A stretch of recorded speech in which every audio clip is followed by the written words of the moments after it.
안녕하세요. 포켓컴퍼니 권중선입니다. 네, 일단 오늘 이제 개발 관련해서 짤막하게 내용 전달드리려고요.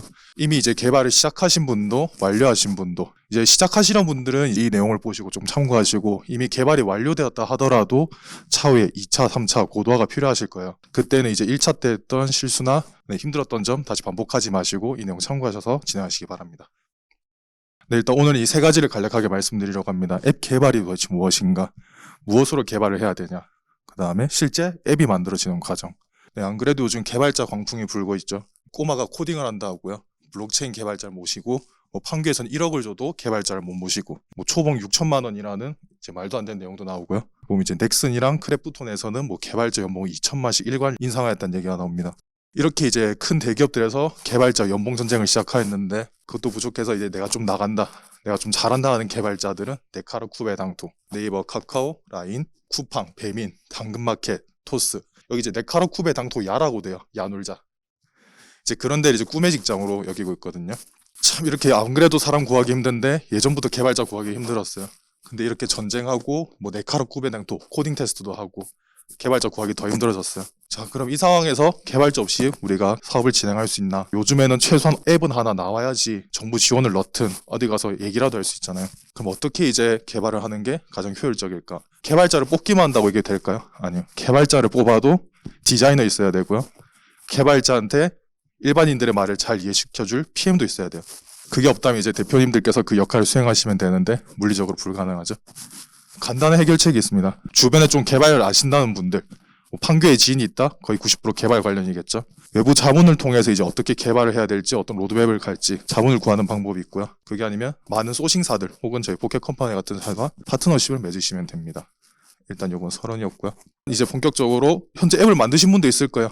그리고 새로 만드실 분도 있을 거고 이제 차이점을 조금 제가 설명을 드리겠습니다. 앱이라고 하면 이제 기본적으로 플레이스토어나 구글 스토어에서 다운받는 그 모바일 폰에서 쓰는 어플로만 생각하실 건데 실제로 이제 앱이라고 하면 어플리케이션이거든요.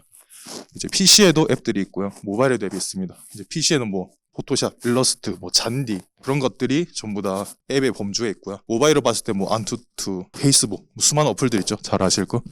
그런 것들이 이제 앱이라 지칭하는데 간단하게 생각하시면 됩니다. 과거에 프로그램이라 불렀던 것들을 현재는 앱으로 부르고 있습니다. 오늘은 이제 여기 모바일 어플리케이션에 좀 초점을 맞춰서 설명을 드릴 거고요. 모바일 앱은 실제로 이제 좀 세 가지로 분류가 돼요. 차이가 조금 있긴 하지만 여기서는 간단하게 설명을 드릴게요. 모바일 웹앱 혹시 아이콘들 보셨나요? 이게 이제 스프레드시트, 구글 엑셀, 구글 워크스페이스, 원드라이브 같은 거 있죠. 엔드라이브. 그런 건 모바일 웹페이지가 아니라 모바일 웹앱으로 분류가 됩니다. 그러니까 단순히 웹페이지를 넘어서서 사용자와 인터랙션이 좀 많은 거죠. 엔드라이브 같은 경우 보면 이제 파일을 올리고 검색되고 아카이빙 해주고 이제 두 번째로 네이티브 앱입니다. 가장 많이 쓰는 거. 앱 초창기에 그 앵그리버드라고 아시나요? 네, 그 새 날아다니면서 다 때려 부수는 그런 거. 그리고 이제 네이티브 앱. 그러니까 이제 초창기에는 모든 걸 다 네이티브 앱으로 만들었어요. 초창기만 해도 이제 3G 상황이었고 네트워크 상황이 좋지 못했다 보니까 요즘에 이제 네이티브 많이 사용하지 않고 하이브리드 많이 넘어갔는데 네이티브 앱 같은 경우도 여전히 사용돼요. 게임 만드시려면 네이티브 앱으로 만드셔야 돼요. 그리고 이제 안투투나 카메라 이렇게 하드웨어 자원을 직접적으로 요청. 안투투가 이제 하드웨어 벤치마킹하는 어플이거든요. 하드웨어를 직접적으로 접근해야 되는 경우는 여전히 네이티브를 씁니다. 만약에 IoT를 차후에 이제 도입하시는 분들은 반드시 네이티브로 가셔야 돼요.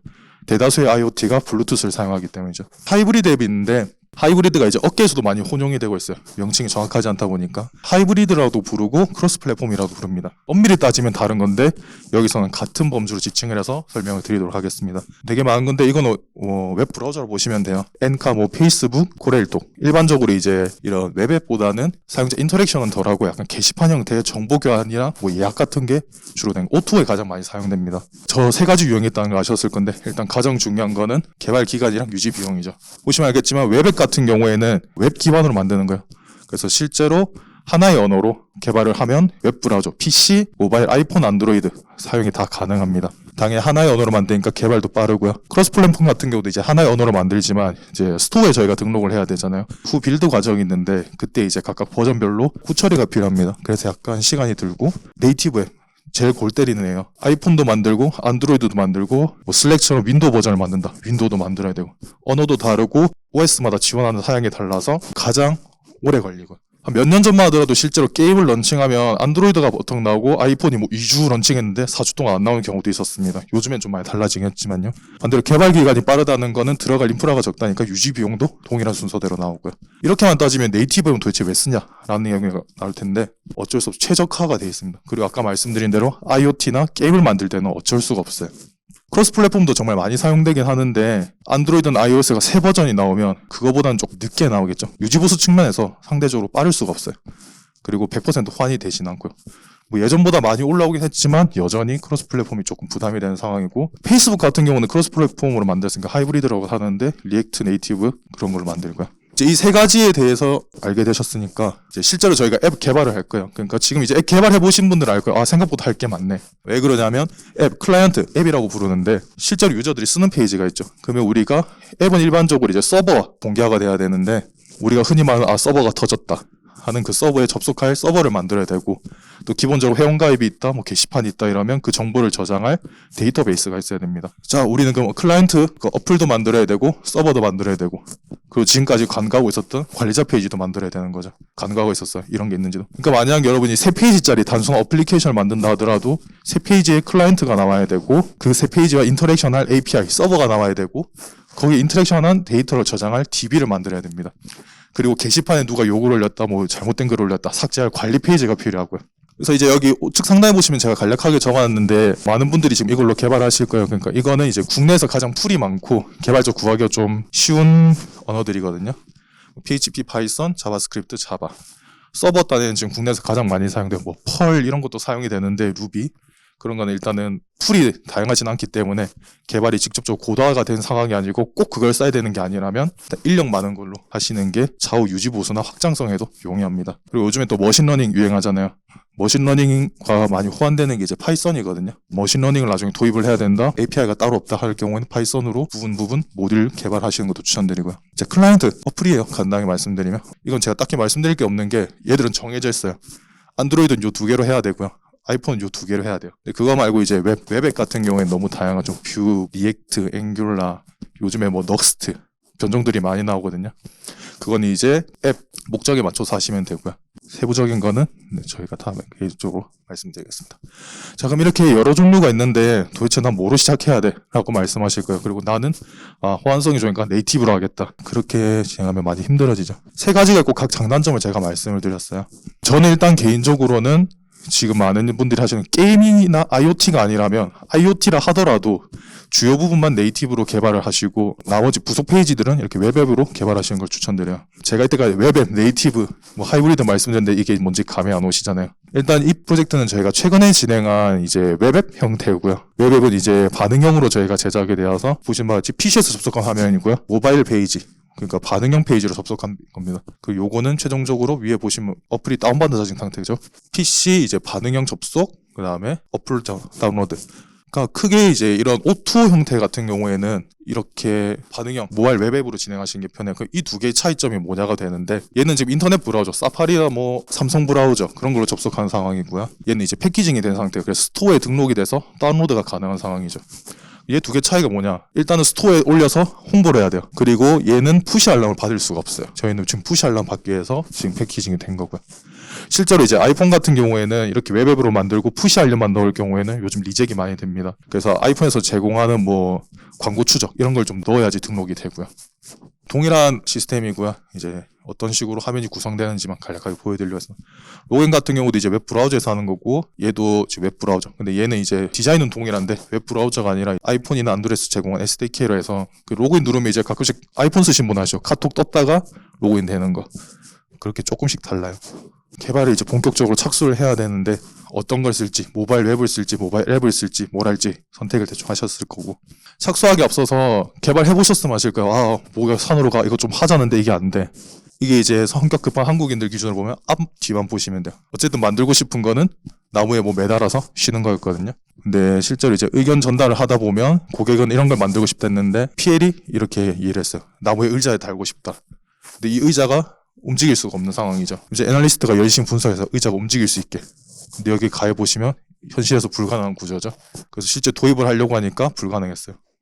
기획이 엉망이니까 문사된 것도 없고요. 근데 이제 컨설턴트가 갑자기 이상한 소리를 하는 거예요. 이때까지 이 앞 사정을 보는 프로그래머가 뭔가 개발을 진행하려고 했다. 불가능한 것들이 나왔으니까 일단 자기가 생각할 때 필요한 재료만 구해둔 거예요. 근데 이걸 테스트해야 된다. 그 목줄이 있죠. 어쨌든 뭔가 걸 수는 있는.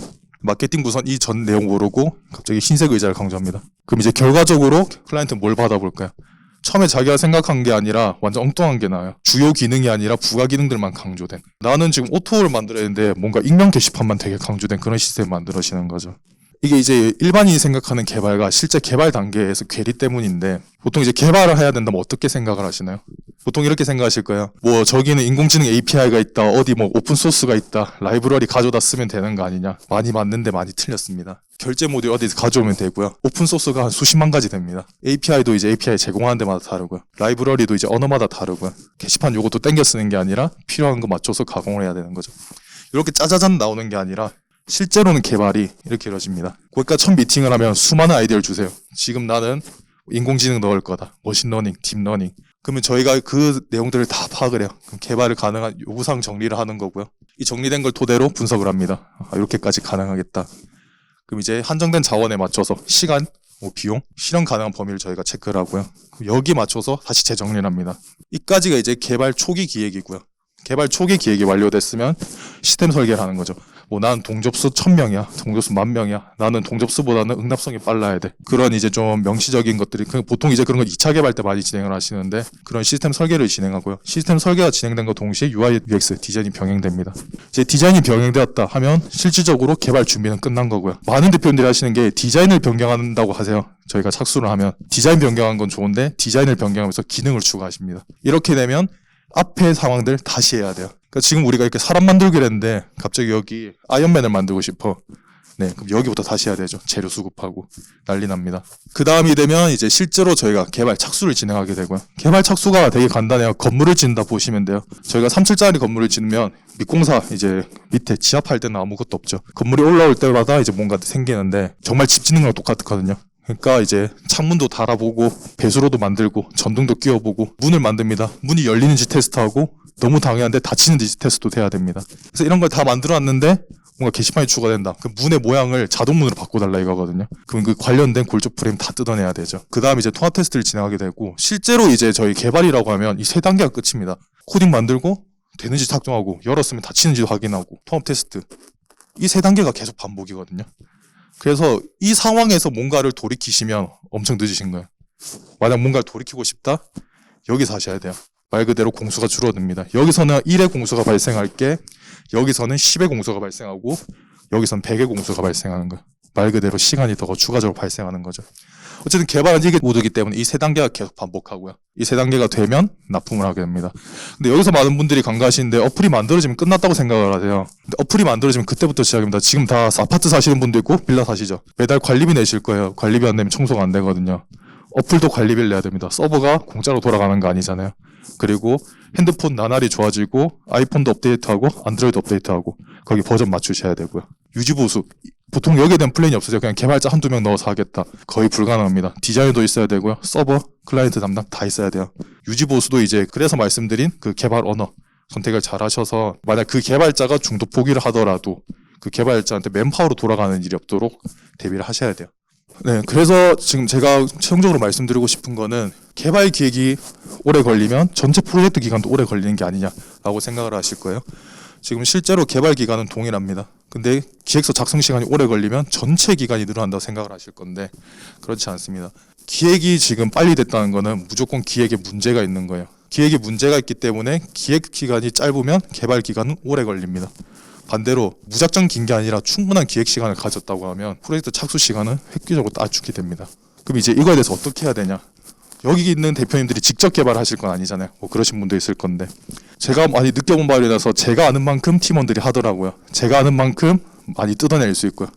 차도 제가 아는 만큼 볼 수 있고 뭐 제가 어떤 걸 뭐 설명을 드린다면 한없이 설명을 드리겠지만 시간도 없으시고 바쁘실 테니 제가 간략하게 딱 두 가지만 이거는 대표님들이 지금 개발을 하고 있더라도 차후 개발을 새로 하실 거라도 이 두 가지는 꼭 한번 해보셨으면 합니다. SRS라고 합니다. 소프트웨어 요구사항 명세서고요. 그러니까 대표님 실제로 원하는 기능을 나열하는 겁니다. 그럼 우리는 간략하게 이제 쇼핑몰을 만들었다 칠게요. 마일리지 기능이 필요해. 너무 허무맹랑하죠. 마일리지가 필요해. 일반인들은 그게 충분할 거야. 근데 저희 입장에서 어떠냐? 마일리지 어떻게 획득할 건데, 어떻게 쓸 건데, 마일리지로 랭킹도 낼 거야. 관리 페이지에서 그러면 그 통계 이력을 볼 거야. 그런 사항들이 필요하거든요. 그래서 마일리지가 필요해가 아니라 주변에 아까 말했던 개발자가 뭐 있으면 좀 자본을 구해본 거. 나 마일리지를 해서 뭐 네이버처럼 쓰고 싶어. 그럼 네이버는 마일리지를 뭐 지식인 답변 때 획득을 하고 그 마일리지를 뭐 콩으로도 전환을 할 수 있고, 그런 세부적인 기획을 종이로 다 정리가 안 되더라도 간략하게 정리할 수 있게 한번은 생각해 보셔야 돼요. 이거 같은 경우는 지금 상당히 잘 짜여진 거예요. 그래서 이 정도까지 나오는 거는 일반인들 기준에서 불가능하지만 최소한 내가 어떤 거를 이 주요 기능을 만들고 싶다 정도는 준비를 하셔야 됩니다. 이게 SRS고요. 그다음에 이제 IA라고 합니다. 보시면 좀 대충 느낌이 잡히실 거예요. 홈페이지나 웹사이트, 약간 인포메이션 아키텍처인데 구조화시킨 거예요. 로그인하면서는 아이디 비밀번호 그리고 간편 로그인이 있다. 근데 간편 로그인을 나중에 SRS에 명세를 한다면 카카오, 네이버, 페이스북, 구글 그런 걸 하겠다라고 적는 거고요. 여기도 지금 아이디 찾기, 비밀번호 찾기 뿐인데 요구사항 명세서에는 비밀번호를 찾을 때는 뭐 메일로 와야 된다. 아이디 같은 거는 휴대폰 인증을 하거나 아니면 내 이름과 휴대폰 번호를 입력해서 찾는다. 그런 식으로 적으셔야 돼요. 그래서 이 IA와 SRS 명세서를 꼭 작성을 해보셔야 되고요. 디테일하게 적으실 필요 없어요. 이 정도만 적어도 충분합니다. 그리고 이제 IA 같은 경우는 이렇게 트리 구조와 엑셀 형태가 있거든요. SRS와 조금 유사한데 엄밀히 따지면 다르긴 해요. 어쨌든 이 두 가지 IA와 SRS의 공통점은 내가 뭘 만들고 싶은지를 명시적으로 개발자한테 지시하는 겁니다. 그것만 돼도 실제로 개발 기간 단축이 되고요. 개발하기 전에 오류를 찾아서 개발할 때 10시간 걸릴 거를 이 기획단에서 1시간 만에 컷해낼 수 있는 거죠. 그래서 제가 꼭 당부드리고 싶은 말씀이, 지금 하시는 분들도 있고 끝나신 분들도 있을 건데 개발이 1차에서 끝나는 게 아니야. 사업이 잘 되시면 더 확장하셔야 되고 더 골머리 아플 거예요. 실제로 나중에 개발자를 들이셔야 될 거고, 차라리 소싱 업체가 지금 나올 수가 있어요. 그 사람들은 업체이기 때문에, 그런 기관이기 때문에 책임감을 가지고 하는데 나중에 우리 직원들은 그렇게까지 열심히 할까? 아닐 수도 있거든요. 그렇게 열심히 할 수도 있지만 아는 만큼 따라가게 돼요, 직원들이. 그래서 최소한 요 정도까지는 해주시면 차후 2차, 3차 개발할 때도 편하실 거예요. 지금 제가 간략하게만 말씀드렸고, 처음에 이제 다들 개발하실 때 우리 나중에 100만 명이 사용할 거야, 1000만 명이 사용할 거야 이러시잖아요. 그건 이제 정말 대박난 케이스고 꼭 그러시길 바라지만, 초반에는 1000명, 10,000명만 해도 엄청나요. 그리고 나중에 실제로 10,000명이 회원 가입해서 뒤에 요간 1000 정도, 2000만 나온다. 꽤 성공한 어플입니다. 그때 꼭 이제 10만 명, 100만 명 수용할 수 있는 시스템으로 그때 바꾸시고요. 처음에는 정말 가볍게 린하게 가시는 거를 추천드립니다. 제가 많은 내용을 전달드리진 못했고 기획할 때 시간 충분히 쓰셔라는 말씀 드리고 싶고요. 뭐 추가적으로 혹시라도 궁금한 게 있으시면, 여기 관련되지 않은 내용이더라도 궁금하신 게 있으시면 질문 주시면 되겠습니다.